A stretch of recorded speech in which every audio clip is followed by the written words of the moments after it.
Welcome to our channel magic Vengi. ఈరోజు మనము గోంగూర పచ్చడి చేస్తున్నాం. తయారీ విధానం ఒకసారి చెప్పండి. ఇందులో ఎండుమిర్చి, జీలకర్ర, తెల్లగడ్డ, మెంతులు, ఆవాలు ఇవన్నీ వేసి బాగా నూనె వేయించుకోవాలండి. తర్వాత మనం దంచుకోగలిగితే దంచవచ్చు, లేదంటే ఇలా మిక్సీ పట్టుకొని దాన్ని ఇందులో వేసి అలా అట్లా దంచినట్టు దంచేసి తర్వాత గోంగూర ఇందులో వేసి దంచాలండి. ఇలా మెదిగేదాకా దంచాలండి. కొంచెం యమ్మీ. చూడండి ఫ్రెండ్స్, నోరు ఊడిపోతుంది.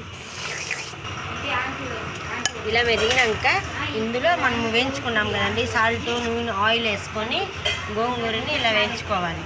ఇలా వేయించుకున్న తర్వాత దాన్ని ఇలా వేసి ఇలా కొద్దిగా వేసుకొని ఇలా దంచుతూ ఉండాలి.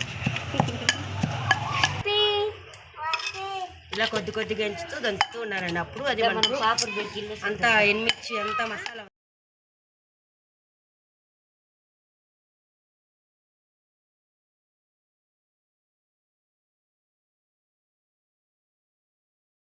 వేసి రోట్లో దంచిన తర్వాత ఇలా తయారవుతుందండి.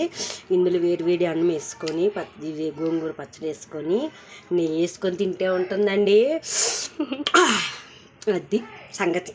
Bye friends.